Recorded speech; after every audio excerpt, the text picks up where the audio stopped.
Andy was born on March 21st, 1962, and died on March 31st, 2015, at the age of 53. Andy served 22 years in the military, as well as volunteered as a firefighter and a paramedic. In his free time, Andy did volunteer work with the fire station and the White Castle paramedics. He also loved participating in theater plays. Andy loved to remodel his house, and he loved to help his friends out by remodeling their houses as well. In fact, he did this several times with about 13 different people. Andy, in his free time, loved to do running. In fact, he participated in over 200 different charity runs to help out people in need. While he was overseas, Andy did a lot to help out his company. In fact, there was one time he had to get an air conditioner back after his company traded it in for rations. My uncle always did what he could to make my aunt happy, no matter what the cost was. That even included spending over $50,000 to help her start up her own business. Andy did a lot to influence my life, including teaching me the 7 military values and what it truly means to be patriotic. What is your full name? Jerry Davis. And what was your relationship to Andy? He was my brother-in-law. When you first met Andy, what was your first impression of him? He seemed like a really nice guy. What was one thing you could always depend on him for? He was always there to help anybody, whoever needed it.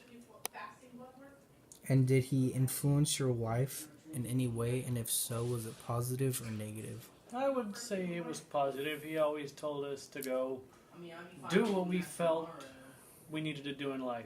Keep our head up, achieve our goals, things like that.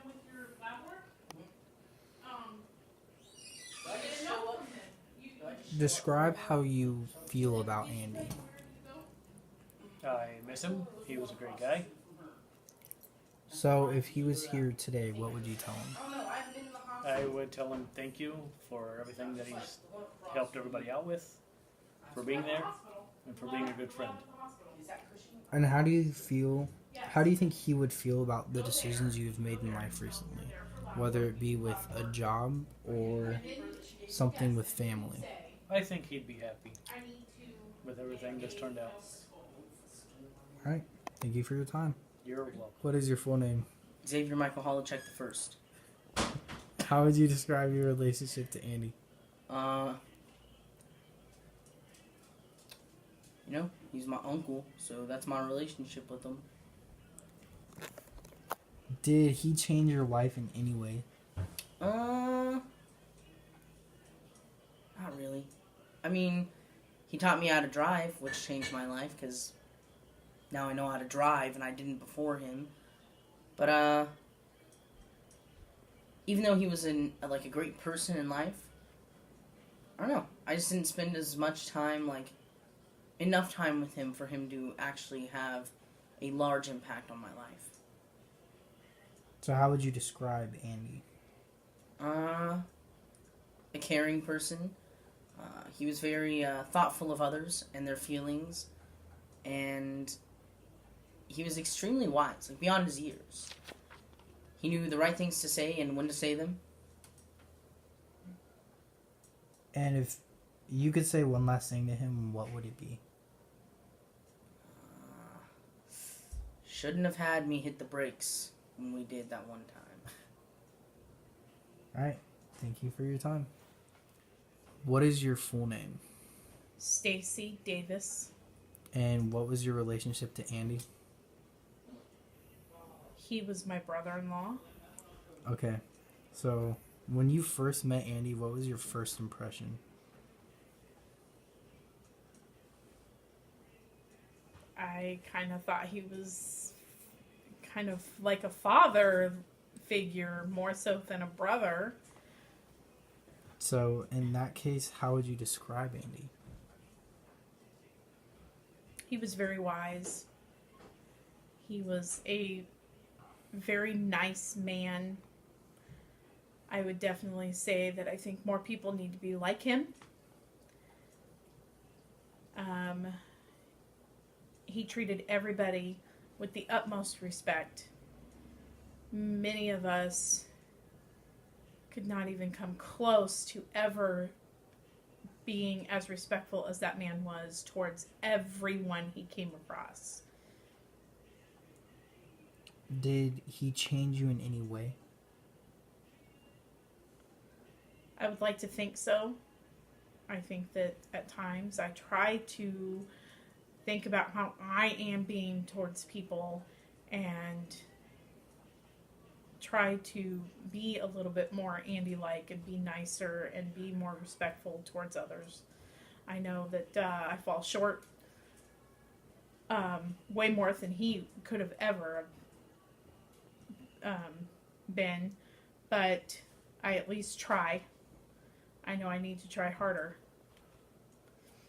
And if he was still here today, what is one thing that you would say to him? And do you think he would be disappointed at any of the decisions you've made recently? What would I say to Andy? If Andy was still here, I would make sure that Andy knew how important he was and significant he was in my life. I don't have any brothers. I just have the one sister. And it was definitely a gift, I guess you could say, for her to even marry him. Because I got a really good brother out of the deal. And when my father is gone, I wanted Andy to be this brother that I could still look up to. I wanted there to be a man in my life that I could still look up to other than, obviously, my husband. And Andy was going to be that person, that older brother figure that I was going to be able to lean on. And unfortunately, I don't have that. And that's what I would tell him how much he meant to me. And as far as any decisions that I've made, how would he feel about them? He was very proud that I was going back to school. I think that he would be very proud that I got my bachelor's degree. Better late than never. And he would tell me to continue to thrive to be the best that I can be. Okay. Thank you for your time. What is your name? Dakota Davis, And what was your relationship to Andy? his nephew. Okay. So the first question I'm going to ask is, how would you describe Andy? A good uncle. Was he kind? Yeah, Was he helpful? yeah, How helpful was he? extremely helpful. What all did he help you with? He went for walks with me, and we went to the movies a lot. Okay. When you first met Andy, what was your first impression of him? Fine. Okay. Did Andy change you in any way? Kind of. How would you describe that change? Was it a positive or negative impact? Positive. Okay. Thank you for your time.